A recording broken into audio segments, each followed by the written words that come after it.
Viral di media sosial, kisah pilu kakak beradik yatim piatu di Jawa Barat diusir pemilik tanah. Kebalangan yang mereka alami bukan saja ditinggal kedua orang tuanya yang sudah tiada, melainkan juga bernasib pilu diusir. Kisah pilu mereka viral dibagikan akun Instagram @sayaphatih dikutip tribunjabar.id pada Sabtu 28 Desember 2024. Unggahan kisah pilu kakak beradik yang diusir itu membuat warganet ibah hingga berbondong-bondong untuk berdonasi dan memberikan bantuan.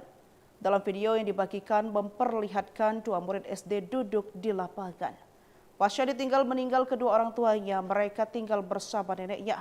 Diketahui kedua kakak beradik itu bernama Amel dan Dias. Diceritakan permasalahan itu berawal ketika Dias berkelahi dengan anak pemilik tanah. Sayangnya perekam tak memberikan secara detail mengenai alamat rumah tempat tinggal Amel dan Dias yang tinggal bersama sang nenek. Kini video kisah pilu Amel dan Dias, kakak beradik yatim piatu yang diusir itu viral dan mendapat perhatian warganet.